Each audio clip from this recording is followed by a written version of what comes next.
இருந்தாலும் அன்னைக்கு அந்த ப பிள்ளைய உயிரோட அ அந்த பிள்ளைங்கள கொல்ல சொல்லிட்டான்.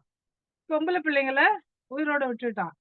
அவன் வந்து ரொம்ப அரஜகம் புரியவனா இருந்தான் அப்டின்ட்டு அல்லாஹ் நம்மளுக்கு சொல்லி காட்டுறான். மேலும் எவர்கள் பூமியில் ஒடுக்கப்பட்டிருந்தார்களோ அவர்கள் மீது நாம் அருள் புரியும். அவர்களை தலைவர்களாக்கும் அவர்களை வாரிசுகளாகி பூமியில் ஆட்சி அதிகாரத்தை வழங்குவதற்காகவும் நாம் நாடியிருந்தோம். அல்லாஹ்வுடைய பிளான் வேறையா இருந்தது.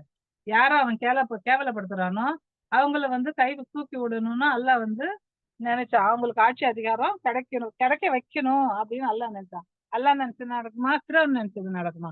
அல்லாஹ் நெனைச்சது தானே நடக்கும். அதுக்கு உண்டான சாராம்சம் தான் இந்த அத்தியாயமே.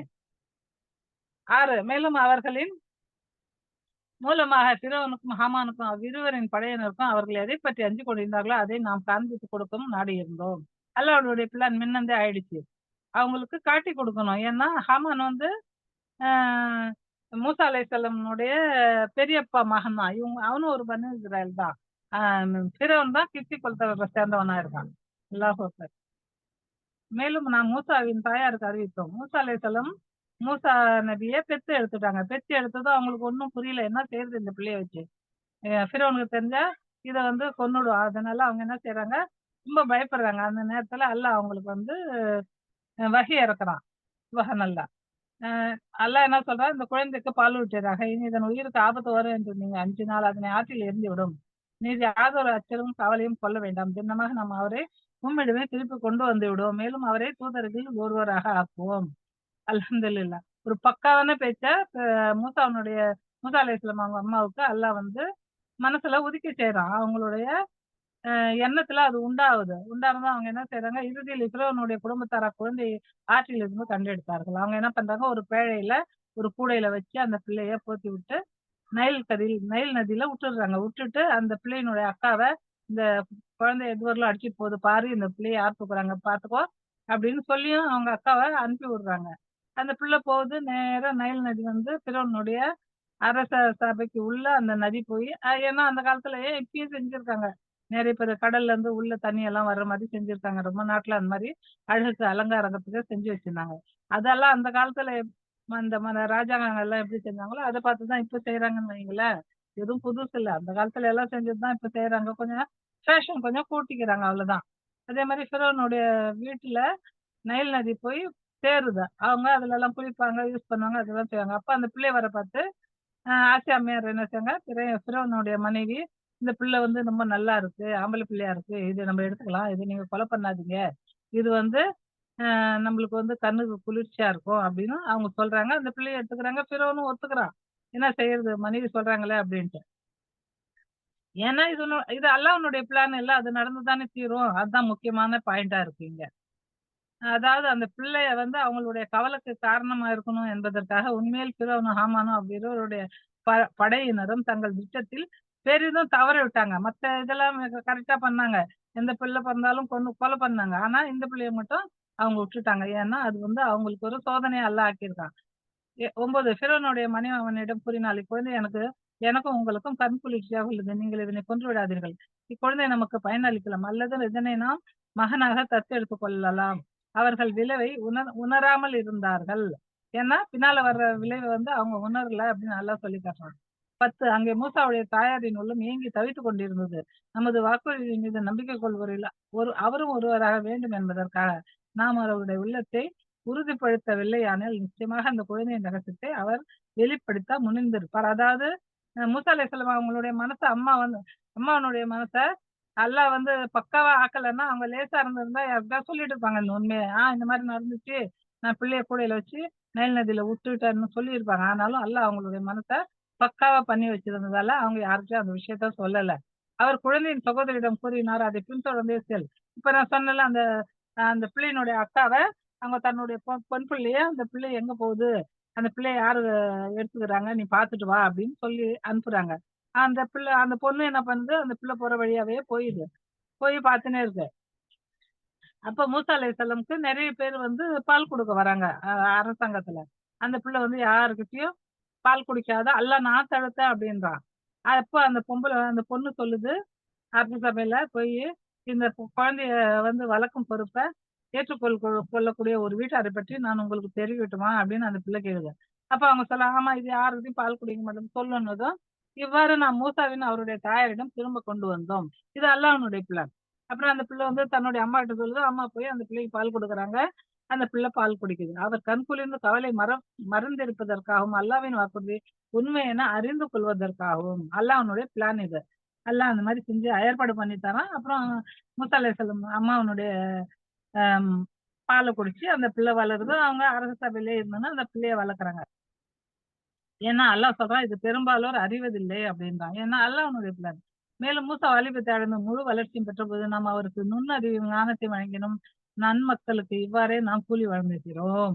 நல்ல மனுஷாளுங்க, நேர்மையா வாழறவங்களுக்கு நான் இந்த மாரி அ நெறைய அதிகமான என்னுடைய கருணைய நான் வழங்குறேன் அப்படின்னு அல்லாஹ் வந்து சூசகமா சொல்றான். நுண்ணறிவும் ஞானத்தையும் வழங்கினேன் அப்படின்னு சொல்றான். ஒரு நாள் நகர மக்கள் கவனக்குறைவாய் இருந்தபோது, அவர் நகருக்குள் நுழைந்தார். மூசா அலைஹிஸ்ஸலாம் வாலிப பருவம் அடைஞ்சிடுறாரு. ஒரு நகரத்துல போறாரு. அங்க 2 பேர் சண்டை போட்டுக்கிறத பார்க்குறாரு. ஒருத்தன் வந்து பனு இஸ்ராயேலா இருக்கான். தன்னுடைய சமுதாயத்தினா இருக்கான். இன்னொருத்தன் வந்து எதிரினுடைய சமுதாயத்த சேர்ந்தவனா இருக்கான். அவர என்ன பண்றாரு, எதிர் சமுதாயத்தை சேர்ந்தவனுக்கு எதிராக தனக்கு உதவும்படி அவரை அழைத்தான். யாரு? பனு இஸ்ராயேலா இருக்கவன் மூசா அலைஹிஸ்ஸலாம் கூப்பிடுறான். எனக்கு கொஞ்சம் உதவுங்களேன். இவன் என்கிட்ட அடிதடி பண்றான் அப்படின்னு. மூசா அலைஹிஸ்ஸலாம் என்ன பண்றாரு, ஓங்கி ஒரு குத்து விடுறாரு. விட்டதும் மூசா அலைஹிஸ்ஸலாம் ரொம்ப ஸ்ட்ராங் பாயிண்ட். அவரு ரொம்ப ஸ்ட்ராங்கா இருந்தாரு. ஒரு குத்து விட்டதும் அவனுடைய கதை முடிஞ்சுச்சு. அவன் அப்படியே செத்து விழுந்துட்டான். இவ்வாறு நிகழ்ந்து மூசா கூறினார், இது சைத்தானின் செயல். உடனே இவருக்கு அ ஹோஷ் வந்தது. அடடா! இது ஷைத்தானுடைய செயலா இருக்கே! நம்ம தப்பு பண்ணிட்டோமே! அதாவது வெளிப்படையான வழிகெடுப்பவன் யாரு? அந்த ஷைத்தான். வெளிப்படையாக பகைவனுமா இருக்கா, அது இல்லாம வெளிப்படையா கெடுப்பவனும் இருக்கானே! அப்டின்ட்டு இவரு கொஞ்சம் பேஜாராயிடுறாரு. மூசா இறைஞ்சினார். என் இறைவா என் மீது நானே கொடுமை வைத்து விட்டேன். எப்படி? யூனுஸ் அலைஹிஸ்ஸலாம் எப்படி லா இலாஹ இல்ல அன்த சுப்ஹானக இன்னி குன்து மின ஸாலிமீன் அப்படின்னு அந்த மீன் வயித்துல இருந்துன்னு எப்படி சொல்றாரு? எனக்கு நானே கொடுமை பண்ணிட்டேன். அல்லாஹ் நீ காப்பாத்தாக்காட்டி, நான் வந்து எனக்கு வந்து ஒண்ணுமே இல்லாத ஆயிடும். நீ தான் என்ன காப்பாத்தணும். உன்ன தவிர்த்து எனக்கு யாரும் துணைவர் இல்ல அப்படின்னு அவர் எப்படி துவா செய்றாரு. அதே மாரி மூசா அலைஹிஸ்ஸலாமும் சொல்றாரு. என்னை மன்னித்தருள்வாயாக. அல்லாஹ் அவருக்கு மன்னிப்பு வழங்கினான். அவன் பெரிதும் மன்னிப்பவனாகவும், கிருபை புரியவனாகவும் இருக்கிறான். கொலை பண்ணிட்டாரு மூசா அலைஹிஸ்ஸலாம். ஆனாலும் அல்லாஹ் அவருக்கு மன்னிப்பு வழங்குறான்னா, ஏன்னா அவர் மேல தப்பு இல்ல. அதனால அல்லாஹ் அவருக்கு மன்னிப்பு குடுக்குறான். ஏன்னா, அல்லாஹ் வந்து கருணையாளனா இருக்கான். மிக பெரும் கருணையாளனா இருக்கான். சுப்ஹானல்லாஹ். 17 மூசா உறுதியாக கூறினார், என் இறைவா என் மீது நீ அருளிய இந்த உபகாரத்துக்காக நீ ஒருபோதும் நான் குற்றவாளிகளுக்கு உதவி செய்பவனாக இருக்க மாட்டேன். ஒரு உறுதி எடுத்துக்கிறார் மனசுல. இந்த மாரி எந்த ஒரு இவனுங்களுக்கும் அதாவது நீ நீ எனக்கு உபகாரம் செஞ்சதுக்காக எந்த குற்றவாளிகளுக்கும் நான் உதவி செய்ய மாட்டேன். அப்படின்னு அவர் சொல்றாரு. மறுநாள் அதிகாலையில் அஞ்சியபடியும் நாற்புறங்களிலிருந்து அபாயத்தை உணர்ந்தவாறு நகரில் அவர் போய்க் கொண்டிருந்தபோது, அப்போது நேற்றைய தினம் அவரை உதவிக்கு அழைத்த அதே ஆளு என்ன பண்றான், அதே பனு இஸ்ராயேலு நேத்து கூப்பிட்டானே எனக்கு உதவி செய்யுன்னு. அதே ஆளு மறுபடியும் இன்னொருத்தவங்க கூட சண்டை பிடிச்சுக்கிட்டு இவர உதவிக்கு கூப்பிடுறான். அப்ப மூசா அலைஹிஸ்ஸலாம் சொல்றாரு, "நீ வெளிப்படையான வழிகேடன் தான்" அப்படின்ட்டு சொல்லிட்டு இவர் பாட்டுக்கு வராரு. அப்போ அதாவது வழிகேடன் தான்னு அவரு சொல்லிறாரு. சொல்லிட்டு என்ன செய்றாரு, தங்கள் எதிரியின் சமுதாயத்தைச் சேர்ந்த மனிதரைத் தாக்க விரும்பிய பொழுது, அவன் உரக்க கூறினான். மூசாவே நேற்று ஒருவனை நீர் கொலை செய்தது போல, இன்று என்னையும் கொலை செய்யலாம் என்று கருதுகிறீரா? அந்த எதிரியா இருக்கான்ல, அவன் சொல்றான். மூசா நேத்து ஒருத்தர கொலை பண்ணிட்டல்ல, அதே மாரி என்னையும் நீ கொலை பண்ண போறியா? அடக்குமுறையில அதாவது நாட்டுல முறையாளனா நீ இருக்கணும்னு விரும்புறியா?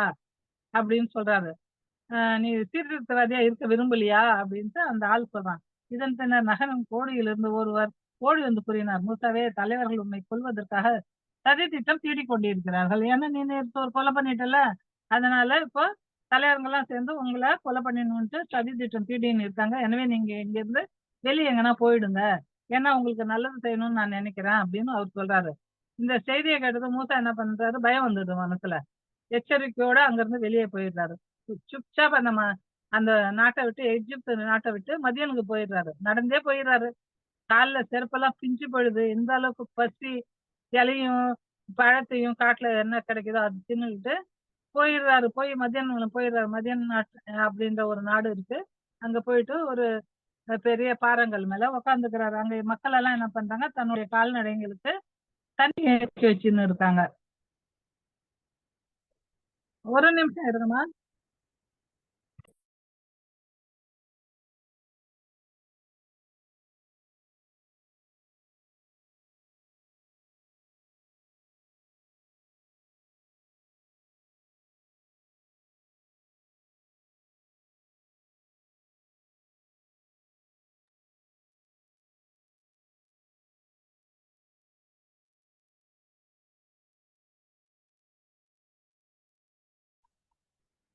அவுது பில்லாஹி மினஷ் ஷைத்தானிர் ரஜீம். கேக்குதாம்மா? கேக்குதாப்பா? நடுவுல ஒரு ஒரு முக்கியமான ஃபோன் வந்துருச்சு. அப்பா உங்களுக்கு ஸ்கிரீன்ல இருக்கு, நீங்க டைரக்டா அங்க இதுக்கு போலாம். நீங்க ஏன் அது வாபஸ் இதுல நுழையிறீங்க? Okay, okay. நானு இது பண்ணி தானே வச்சிருக்கேன். கீழே வச்சு பாருங்க, கீழே இருக்கு பாருங்க. அப்படி. ஓகே. அவுது பில்லாஹி மினஷ் ஷைத்தானிர் ரஜீம். பிஸ்மில்லாஹிர் ரஹ்மானிர் ரஹீம். இந்த செய்தியை கேட்டதும் மூசா அங்கிருந்து கிளம்பிறாரு. மூசா எகிப்திலிருந்து வெளியேறி மதீனை நோக்கி திரும்புவது என்னுடைய இறைவன் எனக்கு நேரான வழியை காட்டக்கூடும் என்று கூறினார். என்னுடைய இறைவன், ஏன்னா அந்த அளவுக்கு அவருடைய மனசு வந்து பக்காவா இருக்கு. என்னுடைய இறைவன் ஏதாவது ஒரு வழி காட்டுவான் எனக்கு அப்படின்ட்டு அவர் சொல்லிட்டே போறாரு, நினைச்சுக்கிட்டே போறாரு. மேலும் மதீனுடைய கிணற்றுக்கு அருகில் வந்தபோது அங்க பலர் தங்களுடைய கால்நடைகளை தண்ணீட்டு புகட்டி கொண்டிருப்பதை கண்டார். அந்த இடத்துல என்ன பண்றாரு, ஒரு சற்று ஒரு ஒதுக்குப்புறமா இவரு என்ன பண்ணாரு, ஒரு கல்லு மேல உட்காந்துக்கின்னு அங்க இருக்கிறவங்கள எல்லாம் நோட்டம் பார்க்குறாரு. பார்க்கும்போது 2 பொம்பள பிள்ளைங்க தங்களுடைய கால்நடைங்கள வச்சுக்கின்னு ஒதுங்கி நின்னுன்னு இருக்கு. அத பார்க்குறாரு இவரு.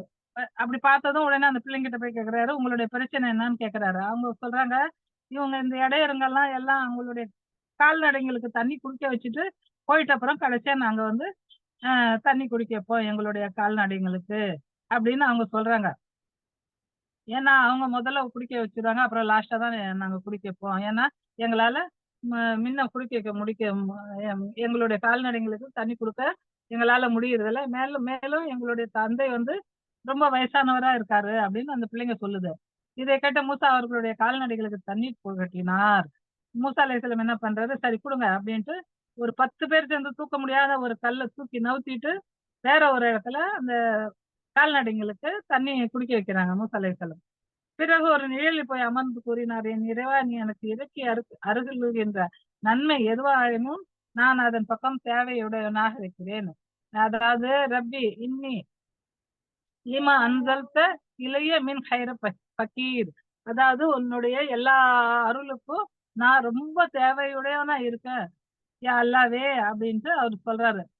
சொன்னதும் 25 சிறிது நேரம் கூட செல்லவில்லை. அதுக்குள்ள அந்த இரு பெண்களில் ஒருத்தி ரொம்ப வெட்கப்பட்டு அவர்கிட்ட வந்து சொல்றா, "என்னுடைய தந்தை வந்து எங்க வந்து உங்கள கூப்பிடுறாரு. நீங்க வந்து எங்களுடைய கால்நடைங்களுக்கு தண்ணி குடிக்க வச்சதால, உங்களுக்கு கூலி தரணும் அப்படின்னு நினைக்கிறாரு" அப்படின்னு. அப்போ மூசா அலைஹிஸ்ஸலாம் என்ன பண்றாரு, சரி வரேன்னு அவங்க வீட்டுக்கு போறாரு. அப்போ அந்த அந்த பிள்ளைங்களுடைய பாவா சொல்றாரு, "பயப்படாதீங்க. நீங்க கொடுமையாளர்கிட்ட இருந்து தப்பிச்சுட்டுங்க" அப்படின்னு சொல்றாரு. எதுக்கு? மூசா அலைஹிஸ்ஸலாம் எல்லா கதையும் சொல்றாரு. அவர் வந்து ஃபிரௌனுடைய இதுல வளர்ந்தது, அங்க வந்து நடந்த செயலுங்க. நான் ஒருத்தன் கொலை பண்ணிட்டேன். அதனால மறுநாள் இந்த மாரி பிரச்சனை நடந்தது. அப்போ அந்த ஊர விட்டு நான் வெளிய வந்துட்டேன். அப்படின்னதும், நீங்க குடும்பக்காரங்கிட்ட இருந்து நீங்க வந்து சேஃப்டி ஆயிட்டீங்க. பயப்படாதீங்க அப்படின்னு சொல்றாரு. அவன் அந்த பெண்களுடைய பாவா. அவரு வந்து ஷுவைப் அலைஹிஸ்ஸலாம்னு சொல்லப்படுது. இல்லன்னும் மறுப்பு சொல்லப்படுது. அல்லாஹு அலம். அல்லாஹ் மிக அறிந்தவர். அப்ப அந்த ப பெ அந்த பொம்பள பிள்ளையில ஒரு பொம்பள பிள்ளை சொல்லுது, தன்னுடைய பாவா கிட்ட, "என் தந்தையை இவரை பணியாளராக வைத்துக் கொள்ளுங்கள். எவர் வலிமை இவர் வந்து ரொம்ப வலிமை மிக்கராவும் இருக்காரு, இன்னும் நம்பிக்கையுரியவராகவும் இருக்கிறாரோ, அப்படிப்பட்டவர் தான் இந்த பணியில் அமர்த்திக் கொள்வதற்கு மிகவும் சிறந்தவர். இவர் வந்து ரொம்ப நம்பிக்கை உரியவரா இருக்காரு, எங்களுக்கு உதவியும் பண்றாரு, இன்னும் வலிமை மிக்கதா இருக்காரு" அப்படின்னு அந்த பிள்ளை சொல்லுது. சொன்னதும் அப்ப பாவக்காரர் என்ன சொல்றாரு, அந்த பொம்பள பிள்ளையினுடைய பாவா சொல்றாரு, மூசாவிடம் கூறினார், "என்னுடைய இவ்விரு பெண்களில் ஒருத்தியை உமக்கு திருமணம் செய்து தர நான் விரும்புகிறேன்." உடனே சொல்றாரு, "நான் இதுல இந்த 2 பொம்பள பிள்ளையில ஒரு பொம்பள பிள்ளைய உங்களுக்கு நான் கல்யாணம் எனக்கு செஞ்சு குடுக்கணும்னு நானு நெனைக்கிறேன். நீங்க வந்து 8 வருஷம் என்கிட்ட வேலை செய்யுங்க. இந்த ஆடு மாடுங்கள மேய்ங்க, எனக்கு வேலை செய்யுங்க. ஆனா, இன்னும் 2 வருஷம் நீங்க வந்து 10 வருஷமா நீங்க பூர்த்தி செஞ்சா, அது உங்களுடைய விருப்பம். அது உங்களுடைய சாய்ஸ். நான் உங்களுக்கு வந்து சிரமம் கொடுக்க விரும்பல. இறைவன் நாடினால் என்னை நல்லவராக நீர் காண்பீர்" அப்படின்ட்டு அந்த பொம்பள பிள்ளைங்களுடைய பாவா சொல்றாரு. 28 அதுக்கு மூசா பதில் அளித்தார், "எனக்கும் உங்களுக்கும் இடையில் இந்த விஷயம் முடிவாகிவிட்டது. இது ஃபைனல் ஆயிடுச்சு. நான் ஒத்துக்கிறேன். இந்த 2 தவணைகளில் எதனை நான் நிறைவேற்றினாலும், அதன் பிறகு எந்த விதத்திலும் எனக்கு சிரமம் தரக்கூடாது. 8 வருஷமோ, 10 வருஷமோ நான் வேலை செஞ்சு பூர்த்தி ஆயிடுச்சுன்னா, நீங்க உங்களால எனக்கு வந்து எந்த பிரச்சனையும் வரக்கூடாது. எந்த தொல்லையும் வரக்கூடாது. மேலும் நாம் பேசி தீர்மானிக்கின்ற இந்த ஒப்பந்தத்துக்கு அல்லாஹ் சாட்சியாக இருக்கிறான்." ஏன்னா அங்க வேற யாரும் சாட்சியா இல்ல ஆளு. மூசா அலைஹிஸ்ஸலாமும் அந்த பொம்பள பிள்ளைங்களும் அவங்களோட பாவம் தான் இருக்காங்க. அப்ப அல்லாஹ்வையே இந்த பேச்சுங்களுக்கு மூசா அலைஹிஸ்ஸலாம் சாட்சி ஆக்குறாரு. அல்ஹம்துலில்லாஹ். 29 மூசா தவணையை பூர்த்தியாக்கி விட்டு தம் குடும்பத்தாரை அழைத்துக் கொண்டு சென்ற பொழுது, அதாவது 10 வருஷம் இருந்து அந்த வேலையெல்லாம் முடிச்சு, அவருக்கு வந்து நெறைய ஆடுங்க எல்லாம் பிரைஸா குடுக்குறாரு அந்த பொம்பள பிள்ளையினுடைய பாவா. அடுத்தது ஒரு பொண்ணையும் கல்யாணம் பண்ணி குடுத்துறாரு. அவருடைய குடும்பத்த எப்போ ஒரு பொண்ணு அவர் கூட சேர்ந்துருச்சோ, அது அவருடைய குடும்பம் ஆயிடுது. அல்லாஹ் எப்படி சொல்றான் பாருங்க. குடும்பத்தாரை அழைத்துக் கொண்டு சென்றபோது அப்படின்னு. தூர் மலையினுடைய அ அருகில அவங்க வந்து போறப்போ ஒரு நெருப்ப பார்க்குறாரு மூசா அலைஹிஸ்ஸலாம். ஒரே இருட்டா இருக்கு. ரொம்ப குளிரான நாளா இருக்கு. என்ன சொல்றாரு? தம்முடைய குடும்பத்தாரிடம் கூறினார். "நில்லுங்கள் நான் ஒரு நெருப்பை காண்கிறேன்." அப்ப அவங்க கிட்ட குழந்தையும் இருந்திருக்கலாம். அல்லாஹு அலம் நம்மளுக்கு தெரியாது. என்ன சொல்றாரு? "நான் ஒரு நெருப்ப பார்க்குறேன். நான் போயிட்டு அந்த நெருப்ப எடுத்துட்டு வரேன். அந்த நெருப்புல வந்து நம்ம இது குளிரும் காயலாம். அது வந்து நம்மளுக்கு வழியும் தெரியும். வெளிச்சம் வரும். அது மூலியமா நம்ம வெளிச்சமும் பார்த்துக்கலாம். ஏன்னா நம்ம வழி தவறுன மாரி எனக்கு படுது." அப்படின்னு அவர் சொல்றாரு. சொல்லிட்டு அவர் அங்க சென்றதும் பள்ளத்தாக்கின் வலக்கரையில அருள் பாலிக்கப்பட்ட ஒரு மரத்தின் கீழ இருந்து ஒரு அசரீரி எழுந்தது. மூசாவே நான் தான் அல்லாஹ் அகிலத்தாரின் அதிபதி. அல்லாஹ் மூசா அலைஹிஸ்ஸலாம் கூட பேசுறார். அதனால தான் மூசா கலீமுல்லா அப்படின்னு சொல்றது. அவரு வந்து அல்லாஹ் கிட்ட பேசினாரு. பேசினதும் அல்லாஹ்வுடைய சத்தம் வந்ததும் அவருக்கு எப்படி அதெல்லாம் கேட்டதும் அவரு என்ன பண்றாரு, அல்லாஹ் அல்லாஹ் நீ வந்து நான் பார்க்கணும் அப்படின்னதும் ஒரு ஒரு பெரிய ஒரு வெளிச்சம் வருது. வெளிச்சம் வந்ததும் மூசா அலைஹிஸ்ஸலாம் மயங்கி விழுந்துடுறாரு. அதாவது மறுமையுடைய நாள்ல அல்லாஹ்வுடைய தூதர் நபிகள் நாயகம் ஸல்லல்லாஹு அலைஹி வஸல்லம் சொர்க்கத்துல நுழையும்போது, அவருக்கு முன்பாகவே மூசா அலைஹிஸ்ஸலாம் அங்க இருப்பாரு.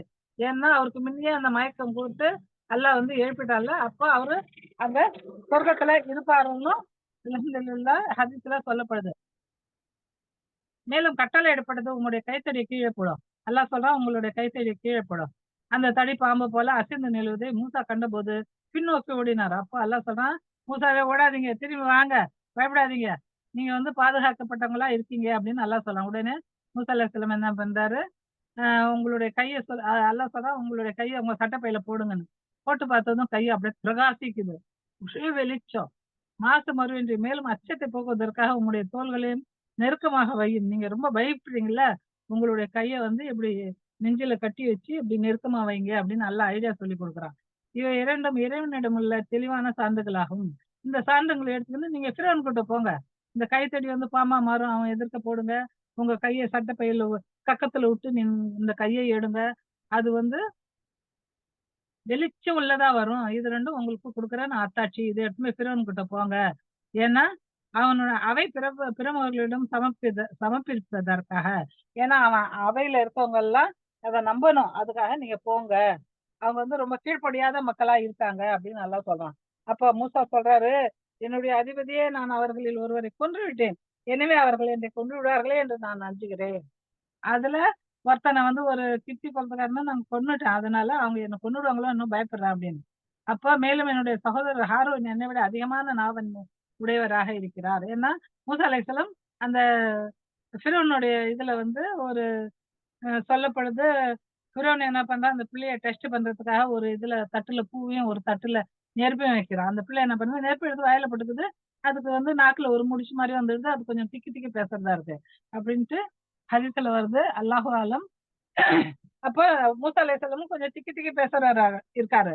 அதனால என்னுடைய அதாவது சகோதரன் ஹாரூன் அலைஹிஸ்ஸலாத்த எனக்கு உதவியா நீ உண்டாக்கி குடு. அவரையும் ஒரு நபியா ஆக்கு அப்படின்னு அவரு அல்லாஹ் கிட்ட கேட்கறாரு. ஏன்னா, அவரு வந்து நல்லா பேசுவாரு. அவருடைய நாவன்மை, அதாவது பேச்சு திறன்லாம் அவர் ரொம்ப நல்லா இருப்பாரு அப்படின்னு. அப்ப உடனே அல்லாஹ் என்ன சொல்றான், அ ஏன்னா மூசா அலைஹிஸ்ஸலாம் ஏன் இப்படி கேட்கறாருன்னா, என்ன பொய்யர்ன்னு இந்த மக்கள் வந்து என்ன மறுத்துடுவாங்க அதனால அப்படின்னு. அப்ப அல்லாஹ் சொல்றான், உம்முடைய சகோதரன் மூலம் உம்முடைய கையை வலுப்படுத்துவோம். மேலும் நாம் உங்கள் இருவருக்கும் எத்தகைய அதிகாரத்தை வழங்குவோம் என்றால், உங்களுக்கு அவர்களால் எந்த தீங்கையும் செய்ய முடியாது. நீங்க போங்க உங்கள நான் பாதுகாக்கிறேன். அப்படின்ட்டு அல்லாஹ் அவங்களுக்கு வந்து கேரண்டி குடுத்து அனுப்புறான். நம்முடைய சான்றுகளில் பலத்தினால் நீங்கள் இருவரும் உங்களை பின்பற்றுபவர்களுமே வெற்றியாளராக திகழ்வீர்கள். உங்கள யாரு மேற்கொண்டு வராங்களோ, உங்கள யாரு நம்புறாங்களோ அவங்க நீங்களும் பலசாலியா இருப்பீங்க, வெற்றியாளரா இருப்பீங்க. நீங்க எதுக்கும் பயப்படாதீங்க போங்க அப்படின்ட்டு அல்லாஹ் வந்து அவருக்கு தாக்கத் குடுத்து அனுப்புறான். பிறகு மூசா தெளிவான சான்றுகளோடு அம்மக்களிடம் வந்தபோது அவர்கள் கூறினார்கள், இது புனையப்பட்ட சூனியமே அன்றி வேறில்லை. எங்களுடைய முன்னோர்களின் காலத்தில் கூட இதனை நாங்கள் கேள்விப்பட்டதே இல்லையே! அடடடா! இது எங்களுடைய பெரியவங்களோட காலத்துல கூட நாங்க கேள்விப்படலையே! இது வந்து பெரிய சூனியமால இருக்கு அப்படின்னு அந்த மக்கள் சொல்றாங்க. 37 அதற்கு மூசா பதில் அளித்தார், என்னுடைய இறைவன் தன்னிடம் இருந்து நேர்வழி பெற்று வந்தவர்களின் நிலை என்னவென்பதையும் இறுதி முடிவு எவருக்கு நல்ல விதமாக அமையும் என்பதையும் நன்கு அறிவான். உண்மையாக கொடுமையாளர்கள் ஒருபோதும் வெற்றி பெறுவதில்லை அப்படின்னு மூசா அலைஹிஸ்ஸலாம் சொல்றாரு. மேலும் ஃபிரௌன் சொல்றான், அவையாரே உங்களுக்கு என்னை தவிர வேறு இறைவன் இருப்பதாக எனக்கு தெரியவில்லை. ஹாமானே களிமண்ணை சுட்டு கற்களை தயாரித்து எனக்காக ஒரு உயர்ந்த கோபுரத்தை எழுப்போ, ஒருவேளை அதன் மீதேறி நான் மூசாவுடைய இறைவனை பார்க்கக்கூடும். ஹாமானுக்கு சொல்றான், தன்னுடைய அவையில இருக்கிற எல்லா மக்கள்கிட்டயும் ஃபிரௌன் பேசுறான். அதாவது மக்களே நீங்க பாத்துங்க, இவரு வந்து உங்களுக்கு வந்து என்ன தவிர வேற யாராவது இறைவன் இருக்காங்களா? ஆனா ரஹமுக்கும் ஆனா நான் தான் உங்களுடைய இறைவன் அப்படின்ட்டு ஃபிரௌன் சொல்லின்னு இருந்தான். அதனால அவன் சொல்றான், என்ன தவிர உங்களுக்கு யாராவது இறைவன் இருக்கானா? அந்த ஒருத்தனை கூப்பிடுறான். கூப்பிட்டு அவனை சாவடிக்கிறான். ஒருத்தனை கூப்பிடுறான். ஒரு தப்பு பண்ணவனை கூப்பிடுறான். அவனை நீ போ உயிர் வாழ்ந்துக்கோ அப்படின்னு விடுறான். இதெல்லாம் பார்த்த மக்கள் என்ன செய்யறாங்க? அவன் வேணும்னா தண்ணி திறந்து விடுவான், வேணும்னா தண்ணி பந்த் பண்ணுவான். அந்த மக்களை வேணும்னா கொல்லுவான், வேணும்னா உயிரோட விட்டுருவான். அந்த மாதிரிலாம் அட்டூழியம் பண்ணிட்டு இருந்தான். அதனால அவன் கேட்கறான், ஆனா ரப்புக்கு முல் ஆலா அப்படின்னு அவன் தன்னை வந்து ரொம்ப பெருமையா சொல்லின்னு வந்தான். நான் தான் உங்களுடைய இறைவன் அப்படின்ட்டு. அதனால அவன் கேட்கறான், என்னை விட உங்களுக்கு வேற ஒரு இறைவன் இருக்கிறானா அப்படின்னு அவன் கேட்கறான். உடனே ஹாமான் கிட்ட சொல்றான், தன்னுடைய தளபதி கிட்ட, நீ போயிட்டு உயர்ந்த கோபுரத்தை கட்டு, பார்க்கலாம் மூசாவனுடைய இறைவனை நானும் பார்க்கறேன் அது மேல ஏறி அப்படின்னு. ஏன்னா மூசா திண்ணமாக அவரை பொய்யர் என்றே கருதுகிறேன் அப்படின்னு சொல்றான்.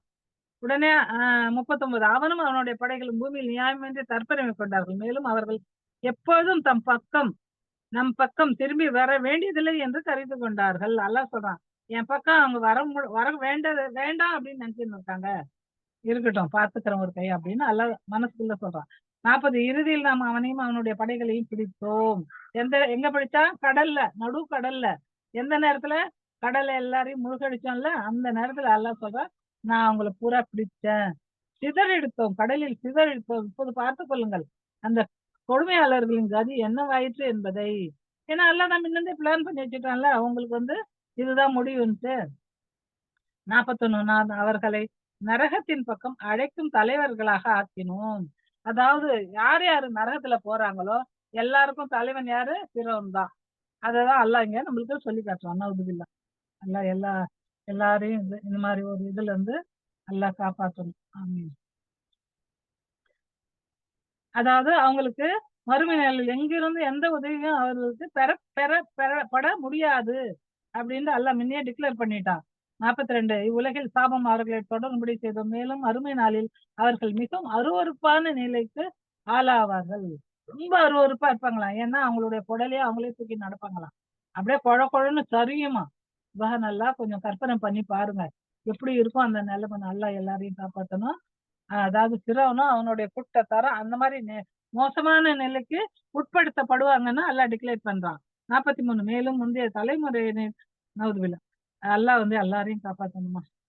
அல்லாஹ் போதுமானவன். மேலும் முந்தைய தலைமுறையினரை அழித்த பிறகு நாம் மூசாவுக்கு வேதத்தை வழங்கினோம். அதாவது அந்த மக்களை எல்லாரையும் அழிச்சிட்டோம். ஒருத்தர் கூட பாக்கி இல்ல. ஏன்னா இந்த பனு இஸ்ராயலுங்கள அந்த ஊருக்கு தலைவர் ஆக்கணும்ன்றது அல்லாஹ்வுடைய பிளான். அததான் அல்லாஹ் நம்மளுக்கு முன்னையே சொல்லி காட்டிட்டான். அல்லாஹ் சொல்றான், மூசாவுக்கு வேதத்தை வழங்கினோம், மக்களுக்கு அறிவொளி ஊட்டக்கூடியதாகவும் வழிகாட்டக்கூடியதாகவும் கருணையாகவும் அது திகழ்ந்தது. மக்கள் படிப்பினை பெறக்கூடும் என்பதற்காக. ஏன்னா அல்லாஹ்வுக்கு தெரியும் அந்த மக்கள் எப்பேற்பட்டவங்க, எவ்வளவு கேள்வி கேட்கிறவங்க, எப்படி இப்படி சிரிக்கிறவங்கன்னு. அதனாலதான் அல்லாஹ் இப்படி சொல்றான். 44 மேலும் நபியே, நான் மூசாவுக்கு இந்த ஷரீர சட்டத்தை வழங்கிய போது நீர் அந்த மேற்கு பகுதியில் இருக்கவில்லை, சாட்சியாளர்களில் ஒருவராயும் இருக்கவில்லை. ஏன்னா இப்பதான் நான் அவங்க கிட்ட சொல்றேன் இதை பத்தி இந்த குரான் மூலியமா. இதுக்கு முன்ன அவருக்கு அந்த ஷரீர் சட்டத்தை நான் கொடுத்தப்போ நீங்க அந்த இடத்துல இல்ல, அந்த மேற்கு பகுதியில நீங்க இருக்கல அப்படின்னு அல்லாஹ் சொல்லி காட்டுறான். ஏன்னா இது நம்மளுக்கு ஒரு ஆதாரம். வர்றப்போற மக்களுக்கும், அதாவது மறுமை நாள் வரை வரப்போற மக்களுக்கும் இதெல்லாம் ஒரு அத்தாட்சி. சுபஹானல்லாஹ். 45 ஆயினும் அதன் பின்னர் உமது காலம் வரை நாம் பற்பல தலைவர்களை தலைமுறையினரை தோற்றுவித்திருக்கிறோம். மேலும் அவர்கள் மீது காலங்கள் பல உருண்டு சென்றன. மேலும் நீர் மத்தியன் வாசிகளிடையே அவர்களுக்கு நம்முடைய வசனங்களை ஓதி காண்பிப்பவராகவும் இருக்கவில்லை. நபியை பார்த்து அல்லாஹ் சொல்றான், நீங்க வந்து அந்த நேரத்துல இல்ல, அது இல்லாம நிறைய காலம் போயிடுச்சு. நிறைய தலைமுறையினரும் வந்துட்டாங்க. நிறைய வருஷங்கள் ஒண்ணு போயிடுச்சு. நீங்க வந்து மதீன் வாசிங்க கிட்ட நீங்க இருக்கல. ஏன்னா இந்த வசனத்த நீங்க அவங்க கிட்ட ஓதி காண்பிக்கவும் இல்ல. ஆயினும் அக்காலத்தில் நிகழ்ந்த இந்த செய்திகளை எல்லாம் அனுப்பி தருவது நாம் தான். இந்த குர்ஆன் மூலியமா உங்களுக்கு இத விளக்குறேன்னா, இந்த வேலைய நான் தான் செய்றேன் அப்படின்னு அல்லாஹ் சொல்றான். மேலும் நாம் முதன் முறையாக மூசாவை அழைத்தபோது தூர் அருகில் நீர் இருக்கவில்லை. அந்த இடத்துல தூர் சீனா மலையில நீங்களும் இருக்கல. ஆயினும் இந்த விவகாரங்கள் இவ்வாறு உமக்கு தெரியப்படுத்துவது உம் இறைவனின் கருணையாகும். உங்களுடைய அதாவது இறைவனுடைய கருணையாகும். இத தெரியப்படுத்துறது என்னுடைய ரஹமத் அப்படின்னு அல்லாஹ் சொல்றான். எதற்காகன்னா உமக்கு முன்பு எந்த எச்சரிக்கையாளரும் வந்திராத இந்த சமுதாயத்தினரை அவர்கள் நல்லுணர்வு பெறும் பொருட்டு நீர் எச்சரிக்கை செய்வதற்காக. ஏன்னா இந்த குறைஷி குலத்துல இந்த மக்கமா நகரத்துக்கு எந்த இறை தூதரும் வரல. அதனால இதெல்லாம் நீங்க சொல்லி அந்த மக்களுக்கு எச்சரிக்கை செய்யணும் அப்படின்றதுக்காக நான் இது வந்து உங்களுக்கு சொல்றேன் அப்படின்னு அல்லாஹ் தெரியப்படுத்துறான். அல்ஹம்துலில்லாஹ். மேலும் இவ்வாறு நாம் செய்தது அவர்கள் செய்த தீவினைகளின் காரணமாக. 47 நான் ஏன் இப்படி செய்யறேன் அப்படின்னா அது காரணமும் அல்லாஹ் சொல்றான் பாருங்க. எதுவுமே அல்லாஹ் வந்து விட்டு வைக்கல. அந்த அந்த விளைவையும் சொல்றான், அப்ப நடந்த செய்திகளையும் சொல்றான், அதனுடைய காரணத்தையும் அல்லாஹ் சொல்றான். அப்பதான் அதனுடைய டெஃபினேஷன் பூர்த்தி ஆகும். அப்பதான் எதிர்க்க இருக்கவங்களுக்கு எந்த மனசுல எந்த கேள்வியும் வராதுன்றதுக்காக எல்லா விஷயத்தையும் அல்லாஹ் வந்து பால் போல காட்டுறான் தெளிவா. அதாவது அவர்கள் செய்த தீவினையின் காரணமாக ஏதேனும் துன்பம் அவர்களுக்கு வந்தால் அவர்கள் எங்கள் இறைவனே நீ யாரேனும் ஒரு தூதரை எங்களை ஏன் அனுப்பி இருக்க கூடாது, ஏன் அனுப்பவில்லை, நாங்கள் உன்னுடைய வசனங்களை பின்பற்றி நம்பிக்கையாளர்களோடு சேர்ந்திருப்போமே என்று கூறாமல் இருப்பதற்காக. இது எதுக்காகன்னா இந்த மக்கள் வந்து நாளைக்கு அப்படியே திருப்பி பேசுவாங்க. ஏன்னா இந்த மனுஷன் வந்து எப்படி வேணாலும் பேசுவான். அது எல்லாம் முன்னே தெரிஞ்சு வச்சிருந்தான். அதனால நாங்க வந்து முன்னே எங்களுக்கு ஒரு வேதத்தை கொடுத்திருந்தா நாங்களும் நம்பிக்கை கொண்டு இருப்போமே அப்படின்னு இந்த மக்கள் சொல்லாம இருக்கணுமே, அதுக்காக நான் இப்படி செஞ்சேன் அப்படின்னு அல்லாஹ் சொல்றான். சுப்ஹானல்லாஹ். 48 ஆனால் நம்மிடமிருந்து சத்தியம் அவர்களிடம் வந்தபோது அவர்கள் கேட்கலானார்கள். மூசாவுக்கு வழங்கப்பட்டிருப்பதை போன்று இவருக்கு ஏன் வழங்கப்படவில்லை? மூசாவுக்கு தௌராத் வேதம் வந்துச்சுல, ஏன் இந்த நபிக்கும் அந்த மாதிரி ஒரு வேதம் வழங்கப்படல அப்படின்னு இந்த மக்கள் எல்லாம் கேட்கிறாங்க. முன்ன மூசாவுக்கு வழங்கப்பட்டிருந்ததை இவர்கள் நிராகரித்து விடவில்லையா? அந்த தௌராத்தையே இவங்க மாத்தி அமைச்சிட்டாங்க. அதையே மறைச்சு மறைச்சு படிச்சாங்க. இவங்க வந்து அதை வந்து நிராகரிக்கலையா அப்படின்னு நல்லா கேட்கிறான். இவர்கள் கூறினார்கள், இரண்டும் ஒன்றுக்கொன்று உதவுகின்ற இரு சூனியங்கள். அந்த மக்கள் எப்படி சொல்றாங்க பாருங்க. இது ரெண்டுமே சூனியம் தான். இது வந்து ஒரு சூனியம் இன்னொரு சூனியத்துக்கு உதவி செய்யுது. இத நாங்க நம்பக்கூடியவங்க இல்ல அப்படின்னு அந்த மக்கள் வந்து மறுத்துடுறாங்க. நபியே இவர்களிடம் கூறுங்கள், நீங்கள் உண்மையாளர்களாயின் இவ்விரண்டையும் விட அதிக அளவு நேர் வழிகாட்டும் வேதம் ஒன்றை அல்லாஹ்விடமிருந்து கொண்டு வாருங்கள். போங்க அல்லாஹ் கிட்ட இருந்து வாங்கினாங்க. இதை விட நல்ல ஒரு வேதத்தை எடுத்துட்டு வாங்க, நான் அதை பின்பற்றுறேன் அப்படின்ட்டு நபி சொல்றாரு. சுப்ஹானல்லாஹ். உம்முடைய இந்த கோரிக்கையை அவர்கள் நிறைவேற்றவில்லையாயின் அவர்கள் தங்களின் மன இச்சைகளை தான் பின்பற்றுகிறார்கள். இந்த கோரிக்கையை அவங்க ஏத்துக்கலைன்னா அவங்க வந்து மன இச்சை காலி போய் தான் சொல்லின்னு போறாங்க. அவங்க மனசுல என்ன படுதோ அதை தான் சொல்றாங்க அப்படின்ட்டு அல்லாஹ் வந்து நபிக்கு விளக்குறான். புரிந்து கொள்ளும். மேலும் அல்லாஹ்வின் வழிகாட்டுதல் என்று தன்னுடைய மன இச்சைகளை மட்டுமே பின்பற்றி வாழ்கின்றவனை விட வழி கெட்டவன் யார்? இத்தகைய கொடுமைக்காரர்களுக்கு அல்லாஹ் ஒருபோதும் நேர் வழி காட்டுவதில்லை. இந்த மாதிரி இருக்க மக்கள் வந்து வழி கெட்டவங்க. இவங்க வந்து மோசமான வழி கெட்டவங்க.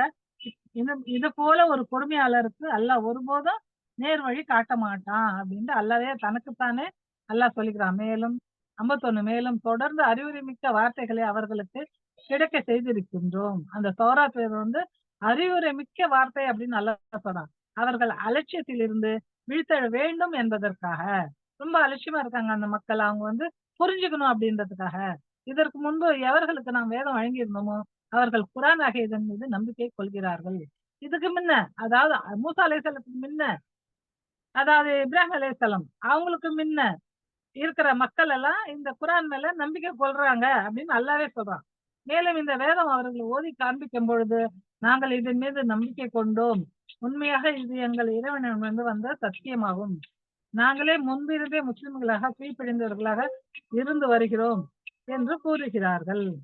அந்த மக்கள் எப்படி சொல்றாங்க? நாங்க முன்னே முஸ்லிம்களா இருந்திருக்கோம், கீழ்ப்படிந்தவங்களா இருந்திருக்கோம், வாழ்ந்துன்னு வரோம் அப்படின்ட்டு அந்த மக்கள் சொல்றாங்க. ஏன்னா ஆரம்ப காலத்துல இருந்து, அதாவது ஆதம் அலைஹிஸ்ஸலாம் காலத்துல இருந்து மக்கள் வந்து முஸ்லிம்கள இருந்தாங்க அப்படின்றதுக்கு இது ஒரு டெஃபினேஷனா இருக்கு. இது ஒரு அத்தாட்சியா இருக்கு. சுப்ஹானல்லாஹ். 54 அவர்கள் நிலை குலையாமல் இருந்ததற்கு பகரமாக அவர்களோட கூலி அவர்களுக்கு 2 தடவை வழங்கப்படும். ஏன்னா, அந்த வேதத்தையும் அவங்க நம்புனாங்க. இந்த குரான் வேதத்தையும் நம்புறாங்க. அதனால அவங்களுக்கு 2 வித கூலி இருக்கு அப்படின்னு அல்லாஹ் சொல்றான். அவர்கள் தீமையை நன்மையின் மூலமாக தடுக்கிறார்கள். மேலும் நாம் அவர்களுக்கு வழங்கியவற்றிலிருந்து செலவும் செய்கிறார்கள். நான் என்ன அவங்களுக்கு குடுத்துருக்கேனோ, அதுலருந்து அவங்க செலவும் பண்றாங்க என்னுடைய வழியில அப்படின்னு அல்லாஹ் சொல்றான். 55 இன்னும் அவர்கள் வீணானவற்றை செவியுற்றால் அவற்றை விட்டு விலகி விடுகிறார்கள். வீணான பேச்சுங்கள்லாம் அவங்க காதுல விழுந்ததுன்னா, அவங்க அத விட்டு தூரமா போயிடுறாங்க. மேலும் கூறுகிறார், எங்களுடைய செயல் எங்களுக்கு, உங்களுடைய செயல் உங்களுக்கு. உங்களுக்கு சாந்தி உண்டாகட்டும். அஸ்ஸலாமு அலைக்கும் சொல்லிட்டு அவங்க அவங்களுடைய வேலையில போயிடுவாங்க. நாங்கள் அறிவியினர்களின் நடத்தையை மேற்கொள்ள விரும்புவதில்லை. உங்களாட்டம் முட்டாளாவா நாங்க ஆகணும்ன்றத நாங்க விரும்பல அப்படின்னு அவங்க சொல்லிட்டு, அவங்க வேலைய பார்த்துட்டு அவங்க போயிடுவாங்க. ஏன்னா அல்லாஹ்வ தான் நாங்க நம்புறோம்ன்ட்டு. 56 நபியை நீர் விரும்புகிறவருக்கு நேர் வழி காட்டிட உம்மால் முடியாது. நபியாக இருந்தாலும், அல்லாஹ்வித அறிவு அல்லாஹ் அவருக்கு வழங்கி இருந்தாலும், யாருக்கும் நேர் வழி காட்ட நபியால முடியாது. ஏன்னா அல்லாஹ்வால தான் முடியும் அப்படின்றத அல்லாஹ் தனக்கு தானே பறைசாற்றுகிறான். அல்லாஹ் தான் நாடுவோருக்கு வழிகாட்டுதலை அளிக்கிறான். மேலும் வழிகாட்டுதலை பெறக்கூடியவர்கள் அவனை நன்கு அறிகின்றான். யாரு அந்த நல்ல வழிய வருவாங்களோ, மேற்கொள்வாங்களோ, செயல்படுத்துவாங்க அப்படின்றத அல்லாஹ் வந்து நல்லா புரிஞ்சு, அறிஞ்சு வச்சிருக்கான். அல்ஹம்துலில்லாஹ். 57 மேலும் அவர்கள் நாங்கள் உம்முடன் சேர்ந்து இந்த வழிகாட்டுதலை பின்பற்றினால் எங்களை பூமியிலிருந்து நாங்கள் இராட்சி கொண்டு செல்லப்பட்டு விடுவோம். அமைதி நிறைந்த ஹரம் பகுதியை அவர்களுக்கு நாம் தங்குமிடமாக்கி கொடுக்கவில்லையா? அல்லாஹ் கேக்குறான்.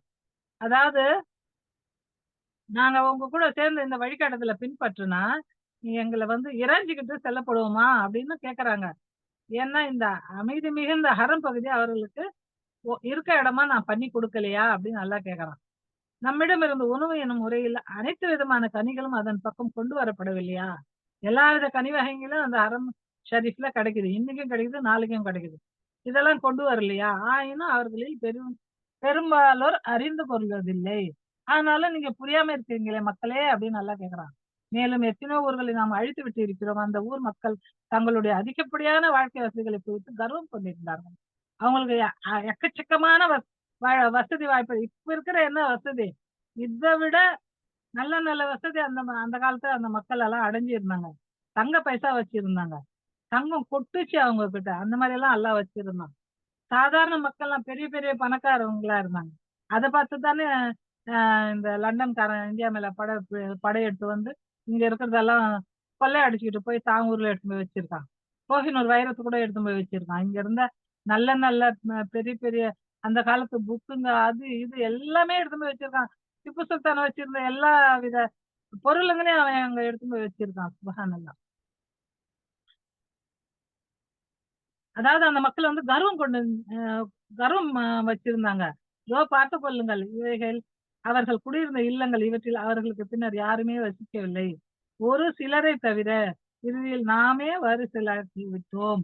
அதாவது நான் யார விரும்பினனோ அந்த இடத்துக்கு, அந்த ஊருக்கு நான் வாரிசாக்கிட்டேன் அப்படின்னு நல்லா சொல்றான்.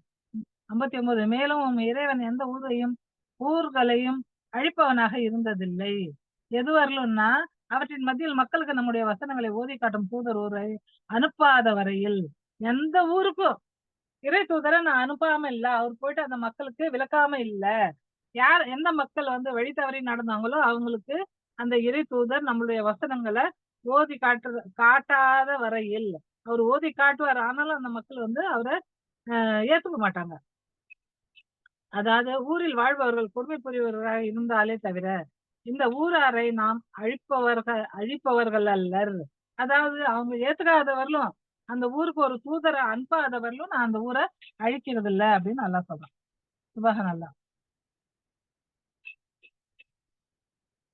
உங்களுக்கு வழங்கப்பட்டிருப்பவை யாவும் உலக வாழ்வின் சாதனங்கள். அதாவது இந்த உலகத்துல 28ல 60.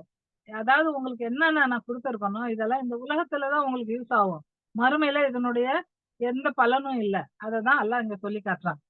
அதன் அலங்காரமும் தான். இந்த உலகின் சாதகனும் அதன் அலங்காரம் தான். ஆனால் அல்லாஹ்விடம் இருப்பது இவற்றை விட மிக சிறந்தது, நிலையானது. நீங்கள் சிந்தித்து உணர மாட்டீர்களா? அந்த மக்களுக்கு சொல்றான், இறை தூதருக்கும் சொல்றான் அல்லாஹ். அதாவது அப்ப இருந்த ஆ பனு இஸ்ராயல்களுக்கும் இந்த விஷயத்த அல்லாஹ் சொல்றான்.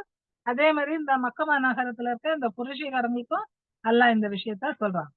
எல்லாருக்காகவுமே இந்த பேச்சு வந்து ஒரு அ அல்லாஹ்வுடைய ஒரு வார்த்தையா இருக்கு. சுப்ஹானல்லாஹ். ஒரு எச்சரிக்கையா இருக்கு.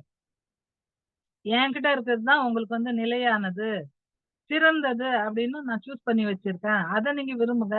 இந்த உலக வாழ்க்கை வந்து கொஞ்ச நாளைக்கு ஆகாதான்ல. இது வந்து பகட்டு தான் இருக்கும். இதுல வந்து உண்மையான ஒரு திறமை இருக்காது.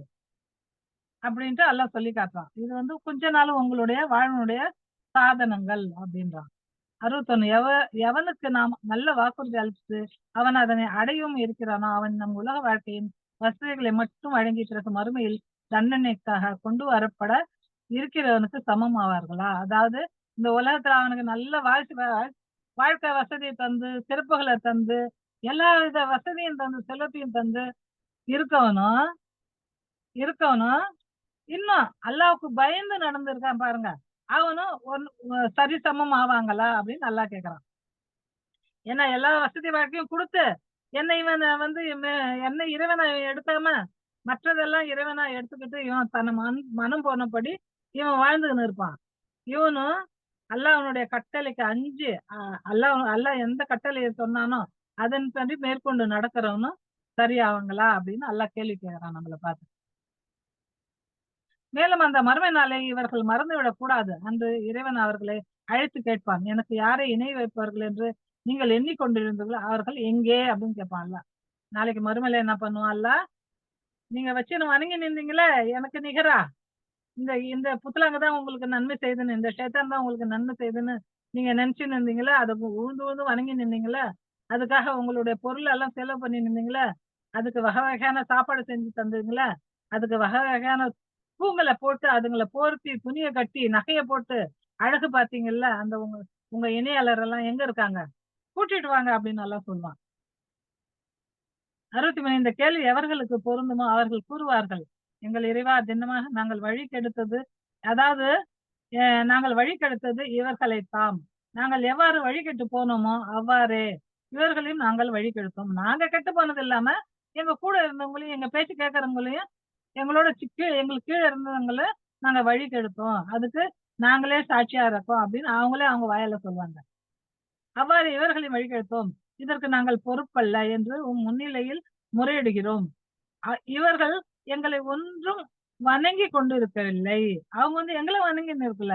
நாங்க எத வணங்கின்னு இருந்தோம் அததான் அவங்க வணங்கின்னு இருந்தாங்க அப்படின்னு அவங்க அப்படியே பேச்ச மாத்தி சொல்லுவாங்க. 64 பின்னர் இவர்களிடம் கூறப்படும், நீங்கள் எனக்கு இணையாக ஏற்படுத்திய தெய்வங்களை அழையுங்கள். அப்போது இவர்கள் அவர்களை அழைப்பார்கள். யார? அந்த புத்தளங்கள கூப்பிடுவாங்க. ஆனா அந்த புத்தளங்கள்லாம் எங்க இருக்குன்னே தெரியாது. எல்லாம் மறைஞ்சுவிடும். அது அல்லாவுக்கு பயப்படும். அது கல்லா இருந்தாலும் அது ஆண்டவனுக்கு பயப்படும். ஏன்னா அந்த கல்ல செஞ்சவனும் அவன் தானே. அதனால அது பயப்படும். அது எதிர்க்க வராது. அப்ப அல்லாஹ் சொல்லுவான், அதாவது ஆயினும் அவர்கள் இவர்களுக்கு யாதொரு பதிலும் அளிக்க மாட்டான். மேலும் இந்த மக்கள் வேதனையை கண்டு கொள்வார்கள். என்ன வேதனைய? அந்த நரகத்தினுடைய வேதனைய அவங்க கல்லால பார்ப்பாங்க. அந்தோ இவர்கள் வழிகாட்டுதலை பின்பற்றுவராய் நாம் இருந்திருக்க வேண்டுமே. அதாவது அந்த நன்மையான மக்கள் செஞ்சுன்னு இருந்தாங்களா, நன்மை புரிஞ்சுன்னு இருந்தாங்களா, அவங்களுடைய வழியை நம்ம பின்பற்றி இருக்க வேண்டுமே அப்படின்னு அவங்க வந்து அந்த நேரத்துல கை செய்தப்படுவாங்க. அந்த நேரத்துல அவங்க கை செய்தப்படுறதால எந்த நலனும் அவங்களுக்கு இல்ல, எந்த பயனும் இல்ல அப்படின்றது. 65 மேலும் அந்த நாளை இவர்கள் மறந்துவிடக் கூடாது என்று அன்று இறைவன் இவர்களை அழைத்து இந்த தூதர்களுக்கு நீங்கள் என்ன பதில் அளித்தீர்கள் என்று கேட்பான். அந்த தூதரையும் கூப்பிடுவான், அந்த மக்களையும் கூப்பிடுவான். இந்த தூதர் வந்து உங்களுக்கு எச்சரிக்கை செஞ்சாருல்ல, இவருக்கு நீங்க என்ன பதில் கொடுத்தீங்க சொல்லுங்க அப்படின்னு கேட்பான். அந்த நேரம் அதற்கு என்ன பதில் அளிப்பது என்று அவர்களுக்கு புலப்படாது. அந்த நேரத்துல என்ன சொல்ல முடியும்? அல்லாஹ் அவனுடைய அதாவது மாலிக் யௌமித்தீன் அவன் தான் அந்த நேரத்துக்கு மாலிக்கா இருப்பான், தலைவனா இருப்பான், ஜட்ஜா இருப்பான். அந்த நேரத்துல என்ன சொல்ல முடியும் அவங்களால? ஏன்னா அவங்க செஞ்சது அவங்களுக்கு புரியுது. பதில் சொல்ல முடியாது. திக்கு முக்கு ஆடுவாங்க. என்ன பதில் சொல்றதுன்ற அவங்களுக்கு புலப்படாது. தங்களிடையே பரஸ்பரம் ஒருவரை மற்றவரிடம் கேட்கவும் முடியாது. ஒருத்தர் இன்னொருத்தர்கிட்ட கேட்டுக்க கூட முடியாது. ஆயினும் எவர் இந்த பாவ மன்னிப்பு கோரி நம்பிக்கை கொண்டு நற்செயல் புரிந்தாரோ அவர்தாம் இங்கு வெற்றி அடைவார்கள்.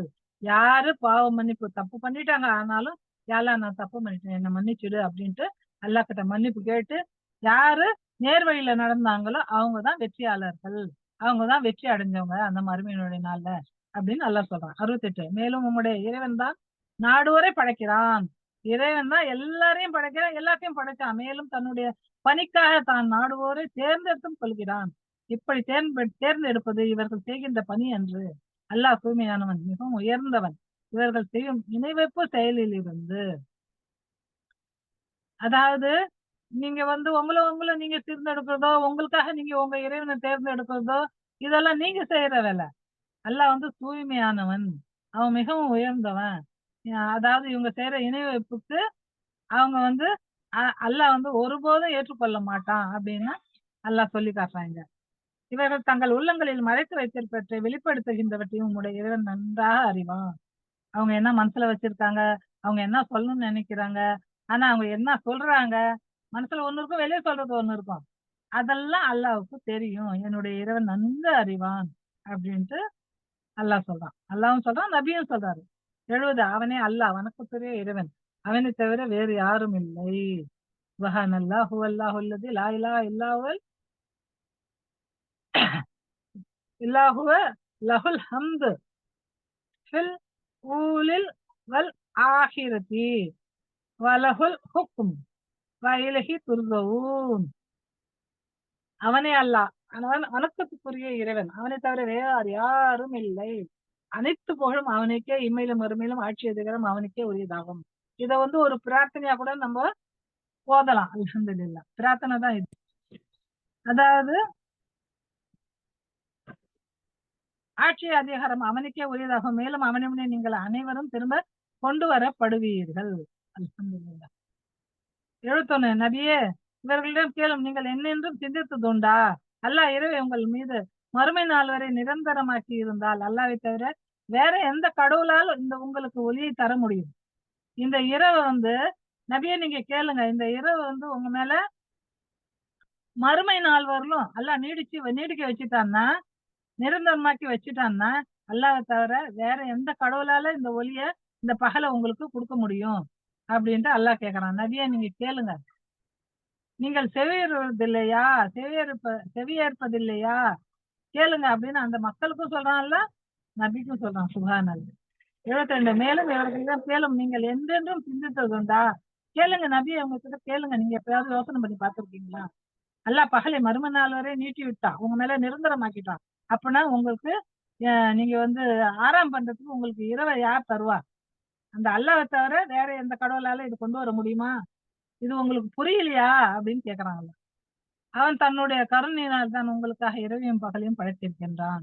பகல்ல வேலை செய்யறோம், சம்பாதிக்கவும், இன்னும் மற்ற பிற வேலைகளை செஞ்சுக்குவோம், இன்னும் இரவுல நீங்க ஓய்வு எடுக்கணும், மன அமைதி பெறணும் அப்படின்றதுக்காக உங்களுக்கு ஒரு மனைவி மக்களையும் கொடுத்து, வாழ்க்கை வசதியும் கொடுத்து, பிள்ளை குட்டியும் கொடுத்து, அதுக்கு தேவையானதையும் கொடுத்து அல்லாஹ் உங்கள ஆராம் பண்ண வைக்கிறான் அந்த ராத்திரில.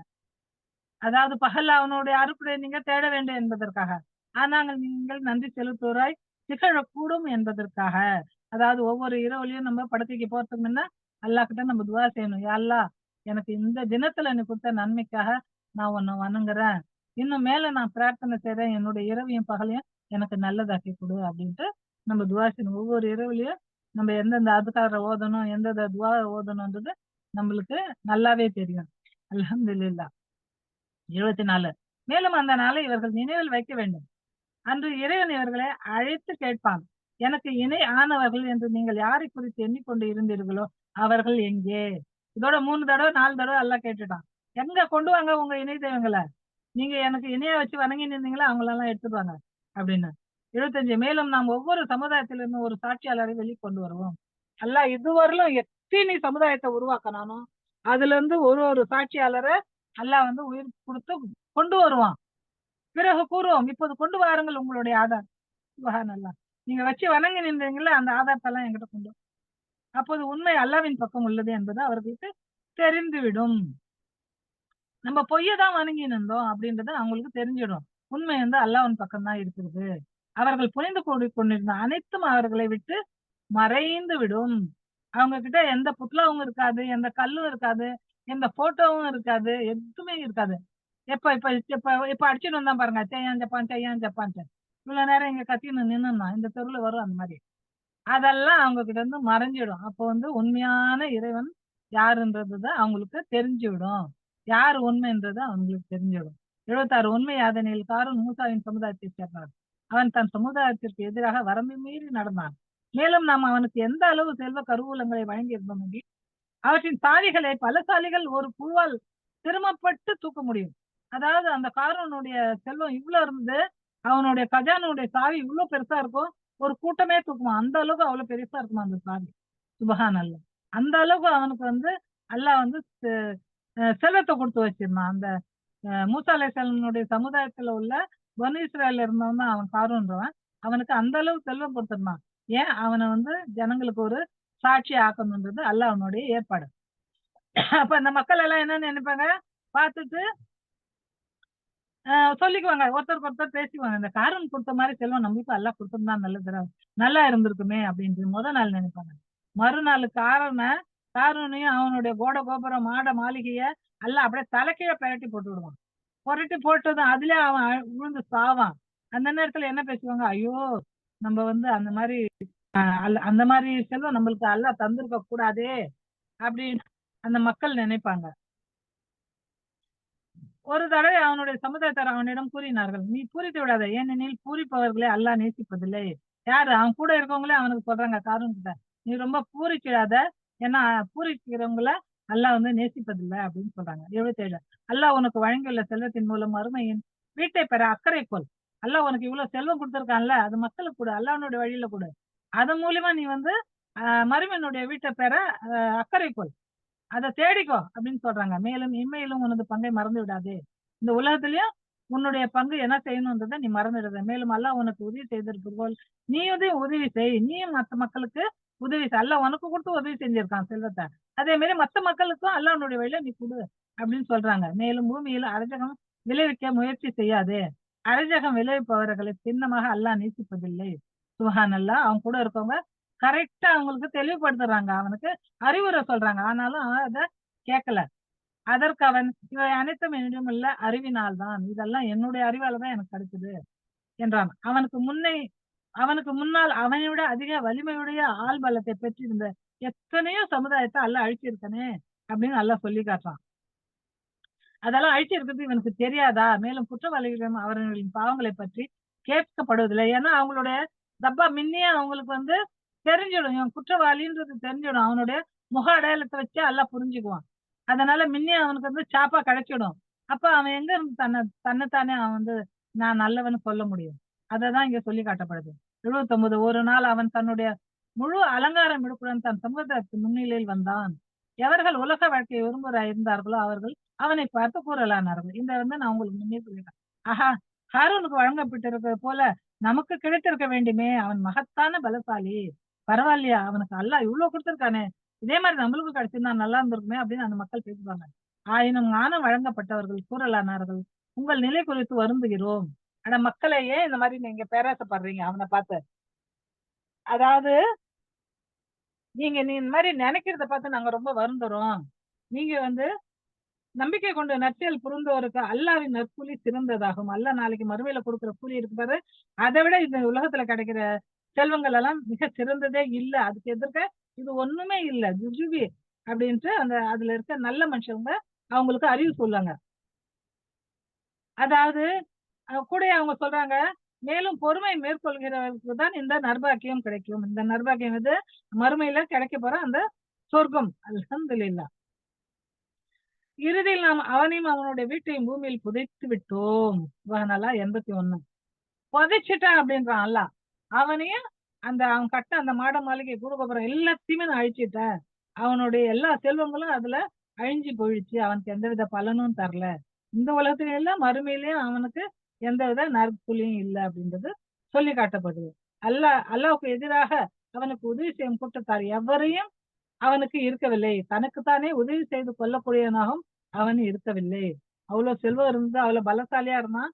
ஆனாலும் அவன் ராஜாவுக்கு கீழ இருந்தான். ஆனாலும் அவன் தனக்கு தானே கூட எந்தவித நன்மையும் அவனால செஞ்சு கொள்ள முடியல. நேற்று அவன் பெற்ற அந்தஸ்தை அடைய ஏக்கம் கொண்டிருந்த அதே ஆட்கள் இப்போது கூற ஆரம்பித்தார்கள். ஐயோ! நாம் மறந்து விட்டிருந்தோம். இத நான் சொன்னேன்ல முன்னே உங்களுக்கு. அல்லாஹ் தன்னுடைய அடியார்களில் தான் நாடுவோருக்கு வாழ்வாதாரத்தை தாராளமாக வழங்குகிறான், மேலும் தான் நாடுவோருக்கு அளவாக கொடுக்கிறான் என்பதை அல்லாஹ் எங்களுக்கு உதவி செய்திராவிட்டால் எங்களையும் பூமியில் புதைத்திருப்பான். அல்லாஹ் நாங்களும் அவனாட்டம் ஆயிருக்குமே, எங்களையும் அல்லாஹ் பொச்சிட்டு இருப்போமே, அல்ஹம்துலில்லாஹ் அப்படின்ட்டு அந்த மக்கள் வந்து மன தெளிவு அடைவாங்க. ஐயோ, நிராகரிப்பார்கள் வெற்றி அடைவதில்லை என்பது எங்களுக்கு நினைவில்லாமல் போய்விட்டதே, நாங்க தப்பா சொல்லிட்டோமே. அதாவது யாரு நிராகரிக்கிறாங்க அவங்க வந்து இந்த உலகத்துல வாழ்வதில்ல, அவங்கள வந்து அல்லாஹ் வந்து பாத்துக்குவான், அவங்களுடைய நிலை என்னன்றது அல்லாவுக்கும் அவனுக்கும் இடையில. இந்த மாதிரி நாங்க நினைச்சுமே, தப்பா நினைச்சிட்டுமே, அல்லாஹ் எங்களை மன்னிக்கணும் அப்படின்னு அவங்க மனசுக்குள்ளே அல்லாஹ் கிட்ட உதவி தேடுவாங்க. அதாவது அந்த மறுமை வீட்டையோ எவர்கள் உலகில் பெருமை இழக்கும் அராஜகம் விளைவிக்கும் விரும்ப மாட்டார்களோ அவர்களுக்கே உரிதானதாக்கி வைத்துள்ளோம். யாரு அந்த மறுமையினுடைய வீட்டை எவர்கள் பெருமை அடிக்கிறாங்க, யாரு பெருமை அடிக்கிறாங்கல்ல அந்த உலகத்துல, அவங்களுக்கு அந்த மறுமையில எந்த வித நன்மையும் இல்லை அப்படின்றத சொல்லி காட்டப்படுது. அதாவது இந்த உலகத்துல கொடுக்குற செல்வத்தை வச்சு அராஜகம் செய்யறது, அவங்களுக்கு அந்த மறுமையினுடைய வீடு வீடு கிடைக்காது அப்படின்ட்டு இங்க சொல்லி காட்டப்படுது.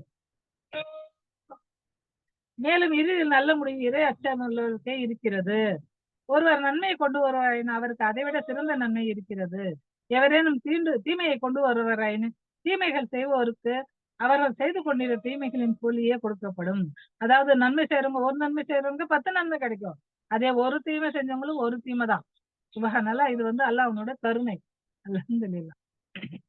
நபியே, உரியதையாக அறிந்து கொள்வீராக, இந்த குரானை உம்மீது கடமையாக்குவன் உண்மை ஒரு நல்ல முடிவின் பக்கம் கொண்டு செல்வான்.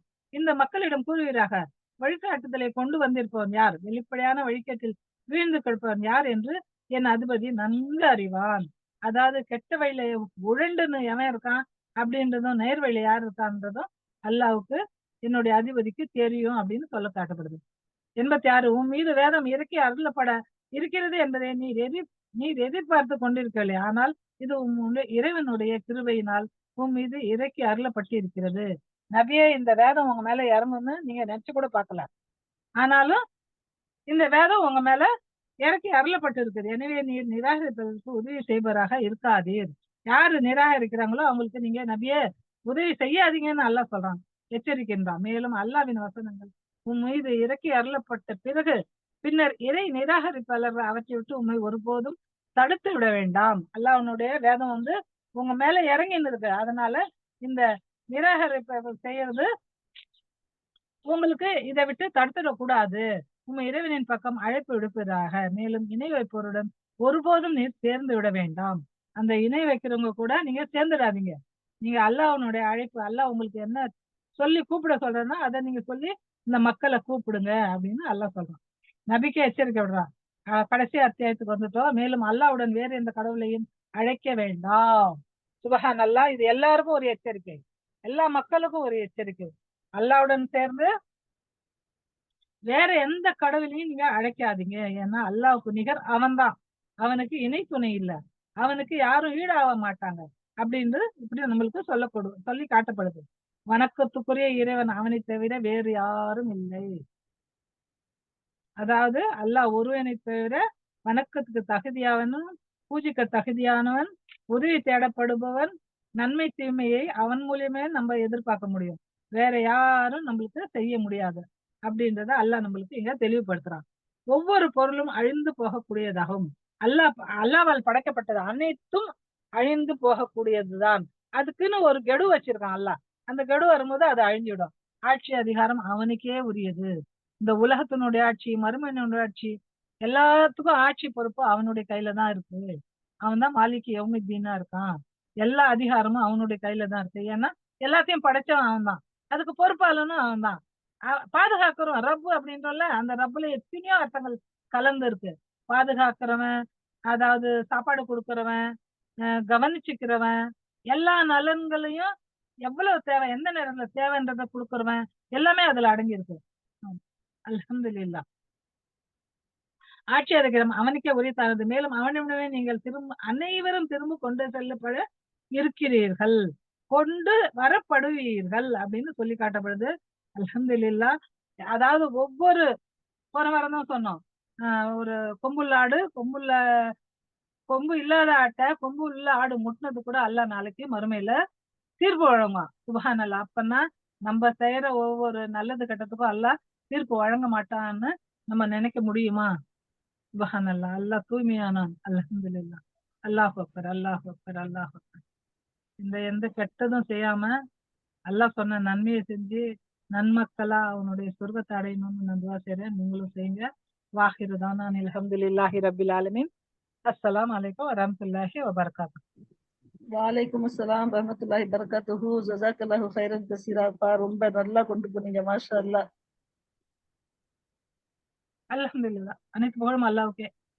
துவா செய்யுங்க அல்லாஹ் அக்பர் எல்லாத்துக்கும்.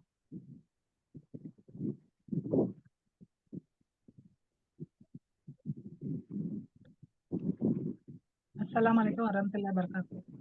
வலைக்கும் அஸ்ஸலாம் வரஹ்மத்துல்லாஹி அல்லாஹ் பரகாத்துஹு. நன்மையின் பக்கம் உங்களையும் எங்களையும் வழிகாட்டுவாங்க.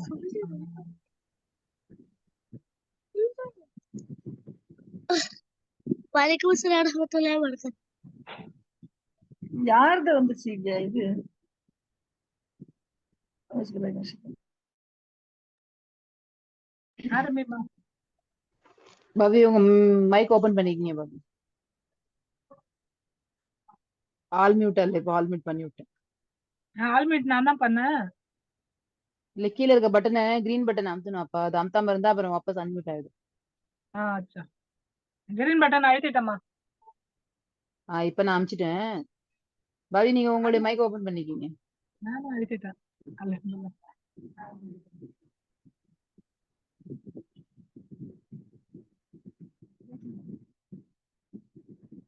அல்ஹம்துலில்லாஹ். அல்ஹம்துலில்லாஹி நஹ்மதுஹு வ நுஸல்லி அலா ரசூலிஹில் கரீம். அம்மா பஅத். அவுஸுபில்லாஹி மினஷ் ஷைத்தானிர் ரஜீம். பிஸ்மில்லாஹிர் ரஹ்மானிர் ரஹீம்.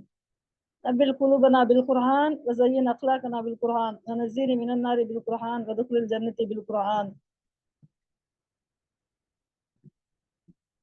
அவுஸுபில்லாஹி மினஷ் ஷைத்தானிர் ரஜீம். பிஸ்மில்லாஹிர் ரஹ்மானிர் ரஹீம். அலிஃப் லாம் மீம். அஹ்ஸிபன் நாஸு அன் யுத்ரகு அன் யகூலு ஆமன்னா வ ஹும் லா யுஃப்தனூன். அன்பார்ந்த சகோதரிகளே, அஸ்ஸலாமு அலைக்கும் வரஹ்மத்துல்லாஹி வபரகாத்துஹு. நம்ம இப்ப 29வது அத்தியாயம் அல் அன்கபூத், சிலந்தி பூச்சி அப்படிங்கிற அத்தியாயத்தை பத்தி பார்க்க இருக்கிறோம் இன்ஷா அல்லாஹ். இது 69 வசனங்களை கொண்ட மக்கா சூரா. சில வசனங்கள் மதீனாவிலே அருளப்பட்டிருக்கு. அல்ஹம்துலில்லாஹ். பொய் தெய்வங்கள் எல்லாம் காவலர்கள், அதாவது தம்மை பாதுகாக்கணும்னு நினைக்கிறாங்கல்ல, அவங்களுக்காக அல்லாஹ் சுப்ஹானஹு வ தஆலா இந்த பூச்சியை வச்சு நம்மளுக்கு ஓமானம் காட்டுகிறான். அது ஒரு வீட்டை தனக்கென்று அமைத்துக் கொள்கிறது. அது சிலந்தி வீடுதான், வலைகளிலே ரொம்ப பலவீனமானது அப்படின்னு அல்லாஹ் அதுக்கு சொல்லி காட்டுறான். இன்னும் அதற்கான முக்கியத்துவத்தையும் அல்லாஹ் வச்சு அல்லாஹ் சுப்ஹானஹு வ தஆலா அன்கபூத்னு பேர் வச்சிருக்கான். இது ஒரு வித நச்சு, அதாவது ஒரு விதமான திரவத்தை தன்னுடைய வாயில அதுக்குன்னு ஒரு இடம் இருக்கு, அந்த ஹோலால அது கொண்டு வருது அந்த பூச்சி. அதனாலதான் அது அந்த கூட்டை கட்டிக்குது. அந்த கூடு சிலந்தி பூச்சின்னு நல்லா சொல்றான், பலவீனமான வீடுன்னு சொல்றான். ஆனா பூச்சி பொட்டு, பறக்கிற கொசு, ஈ, பல்லி எல்லாத்தையுமே அது பிடிச்சிருது. அதை வச்சுதான் அது சாப்பிடுது. அது சிலந்தி பூச்சி ரொம்ப வீக்கானது, ரொம்ப பலவீனமானது. ஆனா பாருங்க, அது எப்படி தன்னுடைய சாப்பாட்டை எடுத்துக்குது, அதெல்லாம் எப்படி படைச்சிருக்கான் அப்படிங்கறத வச்சுதான் நம்மளுக்கு இங்க நம்ம யோசிக்கணும். 34,000 பூச்சி இருக்கான் இதுலயே. அதுல இந்த சிலந்தி ரொம்ப அதிகமாக பேசப்படுது. இன்னும் அண்டார்டிகா தவிர அது சொல்றாங்க, வானத்துல ஓடுற பிளைட்டை கூட தடுக்கிற அந்த ஆற்றல் அந்த மாதிரி ஒரு இந்த பூச்சிக்கு இருக்குதான். ஏன்னா அந்த அளவுக்கு மோசமான ஒரு விளைவுகளையும் கொண்டது. அதாவது எப்படி இணை வைப்பு எப்படி ஒரு மோசமான முடிவை ஏற்படுத்துதோ, அதே மாதிரி இந்த சிலந்தி பூச்சியுடைய வலையை வச்சு அல்லாஹ் சுப்ஹானஹு வ தஆலா நம்மளுக்கு இது எல்லாமே சொல்லி காட்டுறான். அல்ஹம்துலில்லாஹ்.